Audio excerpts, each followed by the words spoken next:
몇 년 전에 교육부에 따르면 초중고생의 신장이 10년 만에 한 3cm가 더 컸다고 합니다. 평균 신장이요. 몸무게는 한 4kg 정도 더 늘고요. 평균 쳐서. 가만히 생각해 보면 요즘 아이들은 정말 쑥쑥 잘 자라는 것 같아요. 허여멀건 게 잘 생기기도 하고요. 요즘에 부모님들은 자식들 보면서 본인들이 어렸을 때 자랄 때 생각하면 요즘에 아이들 보면 참 희망이 있다, 참 행복하다 그런 생각을 가지기도 합니다. 몇 년 전에 중국 연길 공항에서 북한에 있는 한 병사를 만난 적이 있었습니다. 20년 동안 거기 인민군 군대의 전사였다고 그러면서 여기 증명서도 보여요. 줍디다마는 한 30, 30대 초반의 사람이었는데요. 제 눈에는 초등학교 6학년짜리 키밖에 안 됩니다. 저런 사람이 무슨 전쟁을 하겠노 그런 생각이 들었어요. 30대 초반의 젊은 청년이라는 사람이 그렇게밖에 안 되더라고요. 지금 북한과 남한 이렇게 아이들 비교해보면요 엄청나게 차이가 많이 납니다. 자, 그러나 여기의 핵심은 아닙니다. 교육부의 보고에 의하면 그렇게 키는 커졌고 몸무게는 튼튼해졌는데 실제로 체력 검사하면 점점 더 옛날의 기준을 전혀 따라갈 수 없다는 겁니다. 달리기도 못하고 턱걸이도 못하고 체력 검사뿐만 아니라 체질까지 너무 허약해졌다는 것이죠. 그래서 비만, 알레르기성 질환들 이런 질병, 감기에 너무너무 쉽게 걸리고요. 질병도 자꾸 발생률이 높아지고요. 결론을 내면 이렇습니다. 허우대는 좋아졌는데 몸 속은 사실은 굉장히 허약해졌다는 거죠. 어디 몸뿐만 그렇습니까? 요즘에 젊은이를 가만히 보면요 마음도 약해졌어요. 그래서 군대 생활하면서 자살도 하고 그리고 절망하는 사람도 너무 많고요. 인생살이 사회생활하면서 포기해버리는 젊은이들 너무너무 많습니다. 어떻게 생각해보면 우리 젊었을 때에 보다는 그래도 조건이 조금 나은 것 같기도 한데 왜 그렇게 절망할까? 왜 이렇게 쉽게 포기할까? 마음도 몸도 약해져서 그렇게 된 것 아닐까? 이렇게 정리해봅니다. 덩치는 크지만 체력도 체질도 그리고 마음도 약해져 버린 우리 아이들, 곰곰이 생각해 보면 우리 한국교회 모습도 똑같은 모습이 아닐까 그런 생각해 봅니다. 덩치는 커졌는 것 같은데 체질은 너무 허약해져 버렸습니다. 세계 50대 교회 중에 10개가 바로 한국에 있다고 그러죠. 세계에서 제일 큰 장로교회가 우리 한국에 있고요, 제일 큰 감리교회 한국에 있고요, 제일 큰 순복음교회 한국에 있고요. 예. 제일 큰 교회가 순복음교회 아닙니까? 세계에서 제일 큰 교회. 본인들은 70만이라고도 하고 30만이라고도 하는데 일개 도시니까. 그런데 기도도 많이 한다고 그러고 또한 세계 제일의 열정을 가진 교회들이라고 하는데 실제로 따지고 깊이 들어가 보면 진정한 믿음, 희생정신, 윤리 도덕적 수준 별로 그렇게 칭찬받을 만하지 못하다는 사실이 있습니다. 저기 밖에 있는 불신자들하고 교회에 있는 신자들의 윤리 도덕적 수준이 통계상으로 따지면 거의 비슷하다는 거예요. 좀 낮기는 낮겠지요만은 좀 거의 비슷하다는 거예요. 밖에 있는 불신자들이 사기치는 거하고 교회 안에 있는 식구들도 사기치는 거하고 비슷비슷한 거예요. 도대체 믿음이 어디에 가 있는 거냐 하는 것이죠. 믿는다는 사람들이 왜 그렇게 이기적인지, 왜 이렇게 쉽게 분열하고 싸움질 잘하는지, 한국교회는 참된 믿음, 온전한 믿음, 성숙한 신앙을 찾아보기가 참 어렵게 됐다는 것이죠. 허우대만 좋은 우리 아이들과 똑같이 한국교회는 몸집은 커지는 것 같지만 생명력을 성실해가는 한국교회. 오늘 종교개혁주일 아침에 우리가 함께 어떻게 하면 건강한 교회 만들 수 있을까? 함께 나누고 싶은 주제입니다. 1980년대만 해도 한국교회의 목표와 그리고 표는 부흥이었습니다. 성장이었습니다. 수단 방법을 가리지 않고 사람들 숫자만 늘리면 교회가 커진다고 하나님이 기뻐하실 것이라고 생각했습니다. 그래서 별의별 세상적 방법을 다 동원하면서 교회 교인들 끌어모으려고 애를 썼습니다. 하지만 마치 우리 한국의 대기업들이 몸집만 키우면 절대로 망하지 않는다고 생각했던 거와 비슷한 거죠. 몸집 키우는 거죠. 근데 세상을 이렇게 돌아보니까요, 세상의 굴지의 기업들이요, 그 엄청난 큰 기업들이 하루아침에 무너져 내리는 것을 발견하면서 깨달은 진리가 한 가지 있죠. 한국 기업들이 몸집 키운다고 안 망한 거 아니구나. 몸집은 좀 작더라도 경쟁력 있는 기업을 키워야 되는구나 하는 것들이 세상에서 깨달은 깨우침이었습니다. 근데 그것을 교회는 아직도 깨닫지 못하고 있는 것 같아요. 교회는 여전히 몸집 키우려고 합니다. 여전히요. 그러면 망하지 않을 것처럼 착각합니다. 사실 영국과 그리고 미국의 교회들은 50년 전, 100년 전에 벌써 이 위기를 맞았었습니다. 그래서 1990년대에 벌써 미국 교회들은요, 교회 성장, 부흥, 그거 이름이 사라져버렸습니다. 오히려 어떻게 하면 건강한 교회를 만들 것인가 하고 교회의 건강성에 대하여 다루기 시작했습니다. 우리는 그때는 상상도 못했던 것이죠.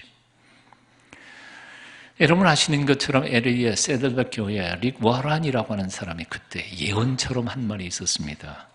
21세기 교회의 과제는 교회 성장이 아니라 교회 건강이다. 왜냐하면 아무리 덩치가 크게 키워졌다 할지라도 건강하지 못한 교회는 오래가지 못하지만 아무리 작더라도 건강한 교회는 계속해서 성숙할 것이기 때문이다.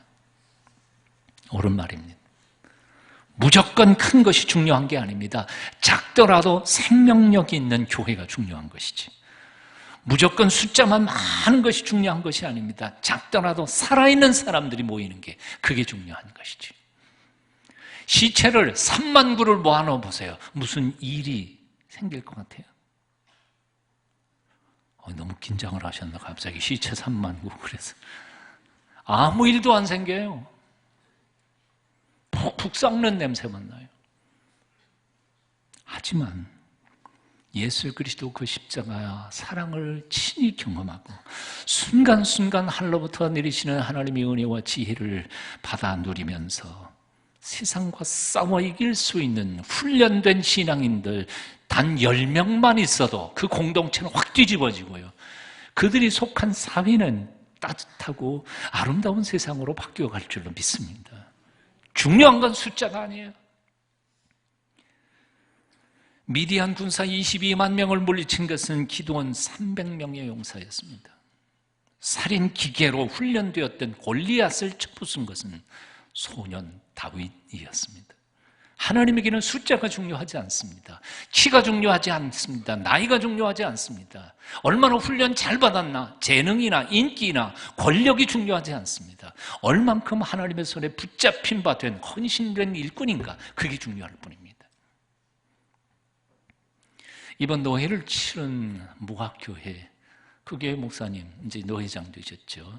김창건 목사님 저보다 나이가 한 서너 살 위기 때문에 늘 형님으로 모시면서 그렇게 참 존경하고 좋아하는 목사님입니다. 정말 목숨 걸고 목회하신 분이시죠.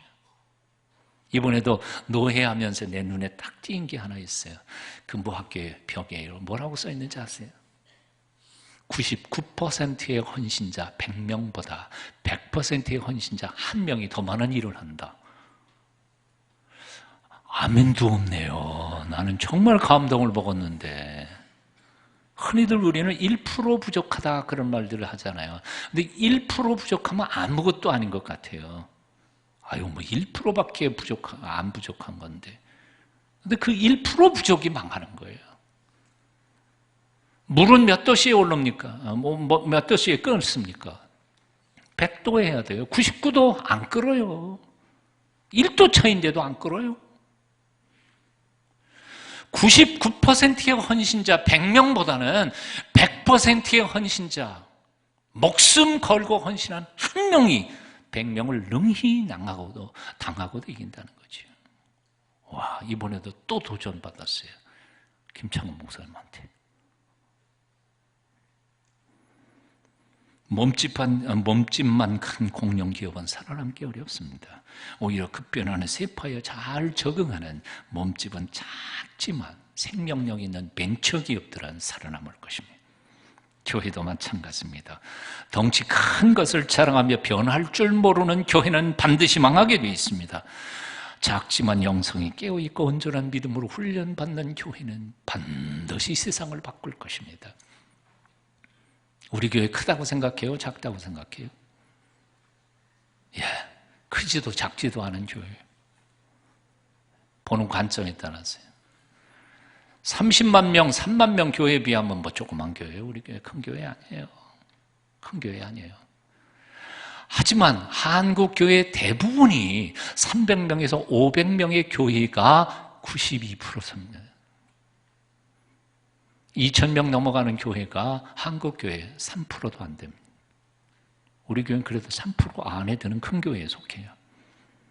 그러나 큰 교회들하고 교만하면서 혁신하지 않고 하나님 앞에 온전히 자기 자신을 돌아보지 않고 통찰하지 않고 헌신하지 않으면 망해요. 망해요. 교회도 망합니까? 그럼요. 2000년 교회 역사 보니까 교회도 망했어요. 에베소 교회도 망했어요. 촛대 옮겨버리셨더라고요. 거기 에베소 이즈미르에 가면 교회 하나도 없어요. 터키. 무서워요. 하나님 무서우신 분이에요. 어떻게 하면 하나님께서 귀들여 쓰시는 건강한 교회가 될 수 있을까? 첫 번째, 예수님이 주인이 되는 교회, 건강한 교회입니다. 아멘이세요? 한번 따라해 보십시다. 예수님이 주인이 되시는 교회. 교회의 주인이 누굽니까? 질문하면 어떤 사람들은 목사 아닙니까? 장로님 아닙니까? 혹시 성도들이 주인 아닐까요? 아니요. 아무것도 아니에요. 예수님이 주인이시죠.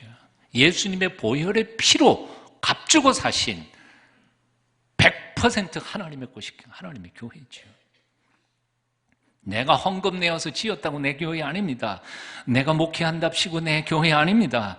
어떤 이들은 교회는 민주적이어야 한다고 말합니다. 교회 주인은 평신도들이니까 평신도들의 의견이 100% 반영되어야 교회가 바로 간다고 말합니다. 교회가 민주주의입니까? 아니요. 교회는 민주주의가 아닙니다. 데모크라시.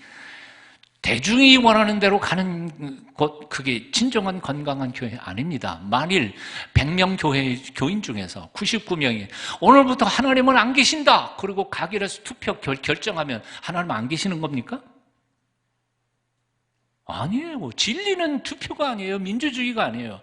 그래서 신학적으로는 이렇게 표현해요. 교회는 데모크라시가 아니라 theocracy라고 표현합니다. theo라는 신, 하나님이라는 말입니다. 하나님 중심주의, 하나님이 중심이 되시는 교회가 진정한 하나님의 교회라는 거죠. 목사도 주인 아니고요, 장로도 주인 아니고요, 집사, 권사도 주인이 아니에요. 이것은 주님만이에요. 하나님만이 주인이신 교회예요. 뭘 의미하는 건지 아세요? 하나님이 주인이시니까 하나님의 뜻만 나타나야죠. 목사 뜻도 아니고 장로님들 뜻도 아니고 권사 뜻도 아니에요. 우리 식대로 이 교회 아니에요. 이건 하나님의 뜻대로. 그럼 하나님의 뜻 어떻게 알아요? 말씀을 읽어야죠. 그래서 종교개혁의 핵심은 뭐냐면 솔라 스크립투라, 오직 성경으로만 하나님의 뜻을 분별할 수 있는 결단은 교황도 아니고 목사도 아니고 장로님도 아니고 말씀이에요, 말씀. 종교개혁이 제대로 이루어진 데에는 그래서 말씀의 공부가 이루어졌고요. 말씀 제대로 공부하고 그 말씀 제대로 익히는 평신도들을 통하여 교회는 지금까지 이렇게 개혁되어 왔습니다. 그러니까 저는 이렇게 생각해요. 목사가 설교를 하는데 앉아있는 교인들 중에서 목사님 그거 성경에 그런 뜻 아니던데 발언을 제기하면 목사는 어떻게 해요? 예, 잘못했습니다. 제가 성경을 잘못 알아내요. 그리고 고쳐가야죠. 그게 정말 살아있는 교회죠. 안 그래요? 예, 아이고, 목사님 설교하는데 어떻게 대들어? 물론 설교 시간은 그냥 좀 앉아 계세요. 그러다가 적어놓고 끝난 다음에 나중에 저한테 연락해 주시면, 아하, 그렇군요. 제가 다시 생각해 보니까 제가 본문을 잘못 해석했네요. 그럼 그 다음 주에, 아이고, 저도 완전한 하나님이 아니니까 본문 잘못 해석했습니다. 용서해 주세요. 그리고 바로 세워서 가야 되는 것이 진정한 교회죠. 그러니까 여러분들, 저보다 성경 열심히 공부하세요. 제가 틀린 것들 다 잡아내세요.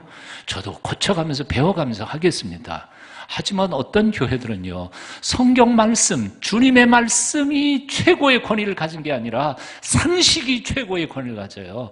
전통이 최고의 권위를 가져요. 우리 교회 옛날에 그렇게 안 했어요. 옛날에 그렇게 안 했으면 말씀이 아닌 전통이라면 깨어 버려야지요. 그럼 앞으로는 말씀대로 해야지. 그래요, 안 그래요? 목사님 오늘 되게 무서운 소리 한다. 종교개혁 주일이니까요. 말씀대로 고쳐야죠. 그러니까 진정한 건강한 교회가 되기 위해서는 모든 성도들이 다 말씀을 열심히 공부해야 돼요. 열심히 말씀을 공부한 후에도 교만할 수 없어요. 왜냐하면 말씀은 하나님의 말씀이니까요. 우리 인간의 논리가 아니니까요. 그래서 열심히 신학적으로 성경적으로 공부한 후에도 우리는 모두 하나님 앞에 무릎을 꿇고 기도해야 합니다. 주님, 우리가 공부한 깨달은 이 메시지가 정말 우리에게 주시는 주님의 명령이십니까? 목사도 평신도들도 하나님 앞에 겸손히 무릎을 꿇고 성령님의 지도하심과 인도하심을 따라가야 그것이 주님이 주인이 되는 교회가 되는 줄로 믿습니다. 그렇게 가야 되죠. 저는 오늘은 안 했습니다만 목사 클러지칼라를 이렇게 가끔 하잖아요. 이 클러지칼라를 우리 목사들은 뭐라 그러는지 아세요? 별명을? 개목걸이라고 합니다. 개목걸이, 이 줄을 누가 쥐고 계신지 아세요? 주님이 주십니다. 강아지하고 산보를 나갔어요. 주인은 일로 가려고 그러는데 걔가 절로 가면 어떻게 해요? 와. 잡아다니면 지가 어떻게 해요? 와야지. 끌려가야지. 자신이 교회가 주인이 아니라 하나님이 교회의 주인이신 것을 깨달으면서 매 순간 주께서 끄시는 대로 목이 끌려가는 목회자가 있다면 그 목회자는 교회를 딴 대로 정말 주님이 원하시는 건강한 교회로 이끌어갈 줄로 믿습니다. 제가 그런 목사가 되기 위해 여러분은 저를 위해서 기도해 주시기를 바랍니다. 목사만 그렇습니까? 장로님도 마찬가지입니다. 권사님도 마찬가지입니다. 지고집대로 할 게 아니라 여러분들도 말씀에 깊이 침잠해서 그 말씀의 뜻을 깨달으면서 자기 고집대로가 아니라 하나님이 원하시는 대로 헌신하고 희생하고 결단하시는 주의 백성들이 될 때 하나님께서 우리를 통해 세상을 아름답게 만들어갈 수 있을 줄로 믿습니다. 교황 인노센트 4세가 그때 당시 최고의 신학자였던 토마스 아퀴나스와 함께 교황청 발코니에 서 있었습니다. 온 세계 각국에서 헌금한 황금과 돈들이 줄줄이 마차에 실려가지고는 줄줄이 교황청으로 들어오고 있었습니다. 그걸 바라보고 있던 교황 인노센트 4세가 흐뭇해서 이렇게 말했습니다. 이보시오, 사도 베드로께서 은과 금은 내게 없거니와 라고 말씀하시던 그렇게 가난한 교회는 이제는 끝났어. 이젠 교회도 무진장 부자가 됐어. 그랬더니 토마스 아퀴나스가 옆에서 슬픈 표정으로 이렇게 말했다고 합니다. 예, 돈 많은 교회가 되기는 했습니다만 나사렛 예수의 이름으로 내게 명하노니 일어나 걸으라 라고 안진뱅에게 말할 수 있는 경건한 능력을 가진 교회도 이제는 끝나버린 것 같습니다. 하나님이 어떤 교회를 원하실까요? 돈 많은 교회요? 건물 큰 교회요? 정치적인 영향력을 발휘하는 교권의 대단한 파워를 가진 교회요? 하나님 그런 교회 원하지 않습니다. 작을지라도요, 돈 없어도요, 교회 좀 작더라도요, 경건하고 거룩한 주의 백성들이 나사렛 예수의 이름으로 명하노니 일어나 걸으라 하고 담대하게 안순배에게 명령할 수 있는 경건한 능력을 가진 그리스도인들이 있는 교회를 원하십니다. 우리 동순교회가 그런 교회가 되었으면 좋겠습니다. 저와 여러분의 헌신과 희생과 그리고 하나님 앞에 우리가 노력할 때 성령께서 우리 교회를 그렇게 만들어 주실 줄로 믿습니다. 건강한 교회 두 번째는 이런 겁니다. 일하는 교회, 주님의 뜻을 이루어가는 교회입니다. 찰스 스윈돌이라고 하는 참 귀한 분이죠. 예. 신학교 총장도 지내시고 방송도 많이 하시고 책도 많이 쓰신 분인데요. 그분이 말한 것 중에 참 짧지만 강력한 말이 하나 있어요. Walk the talk 이라는 말입니다. Walk the talk. walk 이라는 말은 걸어간다는 거지. 걸어간다. 우리 한자말로 행한다. 행한다는 말이 뭐예요? 실천한다, 산다 그런 뜻이에요. walk, 걸어라, 행하라, 실천하라. The talk, talk 뭐예요? 말하는 거예요. 말한 대로 살아라. 이게 walk the talk. 와, 멋진 말이에요. 행동은 없고 말만 있는 교회, 그건 죽은 교회입니다. 건강한 교회일 수가 없습니다. 병원에 가보십시오. 병자들은 꼼짝도 않고 말만 합니다. 배고파, 밥 가져와, 이거 가져가, 이거 닦아줘, 빼줘, 올려줘, 내려줘. 말만 해요. 왜? 이유가 뭐예요? 병들었으니까. 병들었으니까 그럴 수밖에 없어요. 병든 교회는 말만 합니다. 일하지 않습니다. 건강한 교회가 일하는 교회입니다. 이런 점에서 우리 동순교회는 이제 열심히 일하는 교회가 된 것에 대해서 얼마나 감사한지 모릅니다. 오늘날 이 시대의 한국교회는 정말 위기에 처해 있습니다. 교회들이 점점 쪼그라들고 있습니다. 그래서 제가 아는 목사님들 중에 많은 교회에서 예산이 없습니다. 그래서 파송했던 선교사를 다시 불러들이고 있습니다. 선교비 끊습니다. 지방에 있는 작은 교회들 보내던 돈들 다 끊어버렸습니다. 복지 사역 못합니다. 돈 없으니까요. 교인들 주러 가니까요. 이런 위기 속에서도 우리는 올해 김성호 목사를 보내서 강변 동순교회를 개척했습니다. 우리가 뭐 돈이 남아 돌아서도 아니고 힘이 있어서도 아니고 그냥 주님의 뜻이니까 순종한 것뿐입니다. 그런데 어제 그제 며칠 전에 이메일 받았습니다. 김성호 목사가 요즘 거의 평균 정확하게 한 30명 이상씩 나오고 있습니다. 아마 30명은 교인이 된 것 같습니다. 1년 안에 아마 자립할 수 있을 것 같습니다. 감사한 일 아니에요. 요즘 개척교회 됩니까? 개척해가지고 교인이 그 교회가 자립하는 교회 몇 교회나 보셨습니까? 이건 하나님의 특별하신 은총입니다. 이렇게 어려운데 내년도에 가장 세계 선교사의 무덤이라고 하는 데가 어딘지 아세요? 일본입니다. 선교사의 무덤. 가면 죽는데 선교도 힘들어요. 아마 10년 해도 한두 명 예수 믿을까 말까. 일본 선교사로 우리 목사님 중에 한 분을 파송하기로 벌써 작년에 결정했고 지금 착착 진행 중에 있습니다. 아마 내년도 1월 1일부로 선교사 한 사람을 일본으로 선교사로 파송하게 될 것입니다. 대외적으로 선교뿐만 아니에요. 대내적으로 우리 교회 안에 얼마나 일들을 많이 하는지 난 너무 고마워요. 담임 목사인 저도 무슨 팀 하는데 다 기억 못 하겠어요. 그런 것도 있었냐? 팀이 얼마나 많아요. 그것도 목사들이 이거 하자 그래갖고 한 게 아니에요. 평신도들이 목사님이 이거 만들어주세요. 지들끼리 만들어가지고 좀 올려놔요. 얼마나 일을 많이 하는지 몰라요. 너무너무 고마워요. 감사해요. 일하는 교회. 오늘 12절 이하의 말씀 보면 교회가 해야 하는 일이 무엇인지를 아주 분명하게 이렇게 소개하고 있습니다. 제가 쉬운 번역으로 한번 읽어드릴게요. 그냥 잘 들으세요. 여러분 성경 보지 마시고. 성경 보면서 이 얘기 들으면 헷갈려요. 저는 쉬운 번역으로 읽고 있으니까 그냥 잘 들어보시면 돼요. 주께서 그 풍성하신 은혜를 따라 은사를 주셨습니다. 땅에 내려오셨다가 다시 하늘로 올리우사 땅에서 승리하신 승리의 전리품들을 선물로 당신 백성들에게 풍성하게 나누어 주셨습니다. 뿐만 아니라 당신의 교회에 여러 직분자들과 지도자들을 세워주셨습니다. 왜냐하면, 그 다음이 중요해요. 왜냐하면 저들로 하여금 성도들을 온전케 하여 봉사하는 일을 하고 그리스도의 몸된 교회를 든든히 세우게 하기 위해서입니다.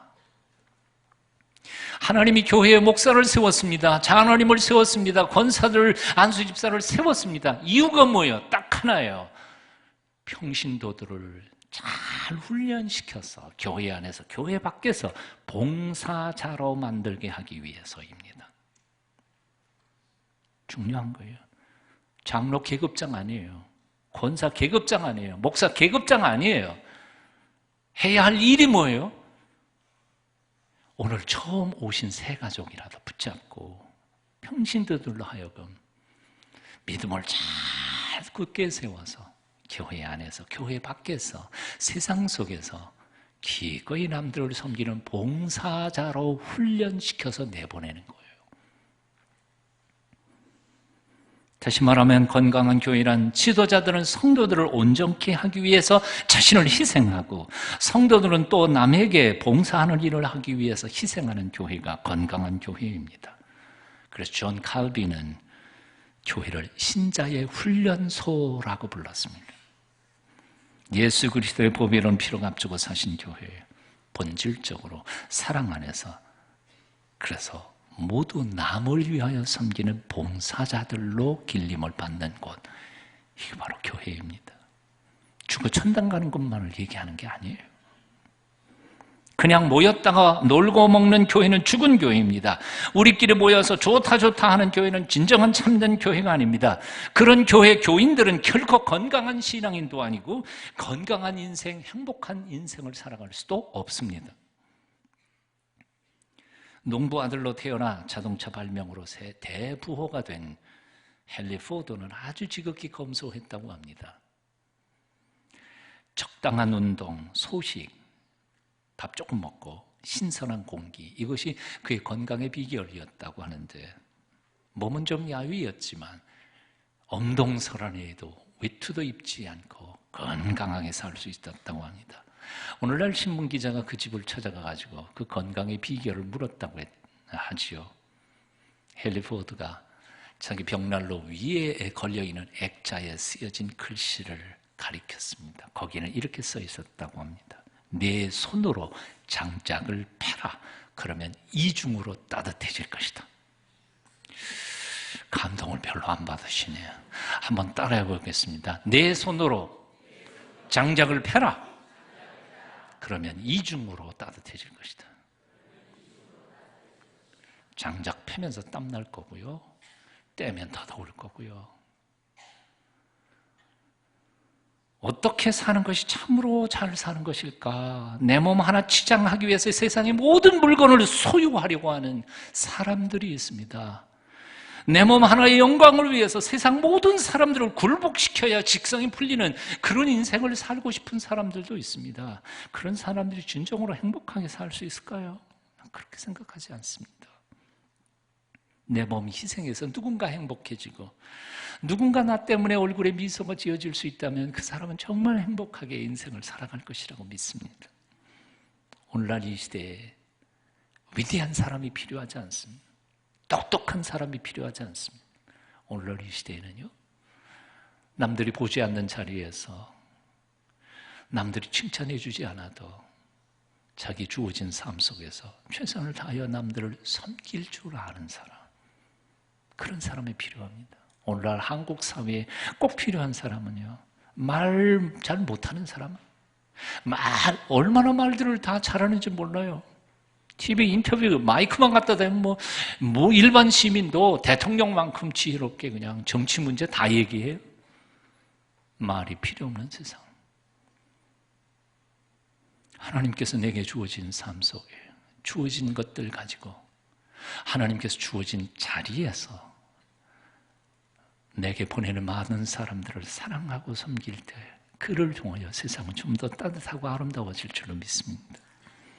어느 공동묘지 관리인에게 수년 동안 한 주일도 빠지지 않고 돈 봉투가 날라왔습니다. 편지와 함께.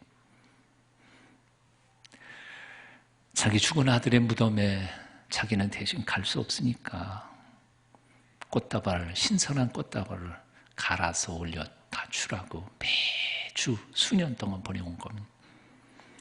그러던 어느 날 관리사무소 쪽으로 자동차 한 대가 미끄러지게 다가오더니 운전사가 운전석에서 튀어나와가지고 사무실로 달려와서 부탁을 했습니다. 저 밖에 와 계신 부인께서 병으로 지친 몸이시라 걸어 나올 수가 없으니까 좀 도와주실래요?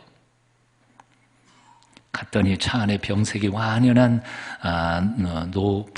노부인이 앉아 기다리는데 그 품 안에는 커다란 꽃다발이 하나 안겨 있었습니다. 제가 지난 몇 해 동안 매주 당신에게 아들 무덤에다가 꽃다발 좀 올려주라고 돈을 보냈던 아담스 부인입니다.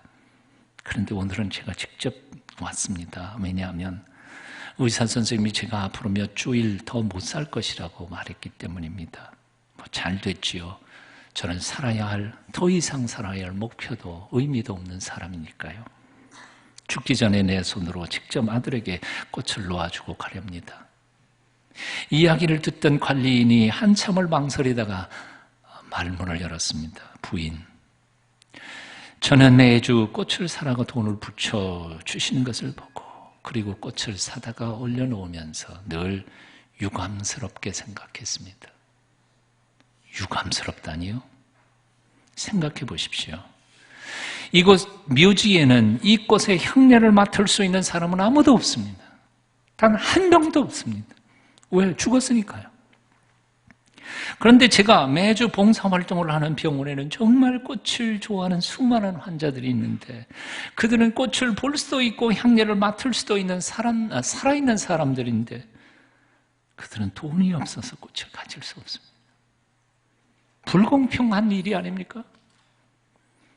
유감 아닌가요? 부인은 아무런 대꾸도 하지 않았습니다. 잠시 동안 깊이 생각에 잠기는 듯 하더니 운전기사를 재촉해서 가버리고 말았습니다. 그리고 몇 달이 지난 후에 그렇게 말없이 떠났던 부인이 운전사도 없이 자기가 직접 차를 몰고는 아주 건강한 모습으로 찾아왔습니다. 놀라서 그 사무직원이 안부를 물었습니다. 어떻게 된 일입니까? 그동안 병원에 환자들을 찾아 꽃다발을 전해주느라고 무척 바빠서 못 왔다고 당신 말이 옳았습니다. 내가 당신 말을 듣고 죽은 아들 무덤이 아니라 살아있는 환자들을 찾아다니면서 꽃을 나누어 주었습니다. 그렇게 하니까 그들은 몹시 기뻐하더군요. 그렇게 기뻐하는 모습들을 바라보다가 보니까 내 마음에도 기쁨이 차고도 넘쳤습니다. 그렇게 기쁘게 살다가 보니까 어찌된 일인지 내 병 다 사라져 버렸습니다. 내 담당 의사는 도대체 어떻게 된 일이냐 모르겠다고 기적이라고 말하지만 나는 분명히 그 이유를 알고 있습니다. 왜냐하면 나는 지금 살아있어야 할 이유를 발견했기 때문입니다. 살아있어야 할 이유를 발견했기 때문에. 사랑하는 동순기 가족 여러분, 오늘 이 아침 여러분이 살아있어야 할 이유, 그 이유를 발견하실 수 있기를 축원합니다. 하나님이 주신 자리에서 나 때문에 누군가의 얼굴에 미소가 지어줄 수 있는 아름다운 섬김의 삶을 통해 살아갈 때 동순교회가 하나님께 영광을 돌릴 수 있고 하나님은 이 교회를 인하여 기뻐하실 것이라 믿습니다. 기도하겠습니다. 교회의 머리가 되시는 주님, 이 교회가 참으로 절망하는 모든 이들이 찾아와 영생의 기쁨을 확인하는 교회가 되게 하옵소서. 이 교회에 다니는 모든 그리스도인들이 하늘에서 소망이 가득하고 그래서 저들이 받은 구원의 기쁨과 감격으로 세상에 나아가 자신이 할 수 있을 만큼 사람들을 섬기고 그리고 세상을 따뜻하게 만들어가게 도와주시옵소서. 예수님 이름으로 기도합니다.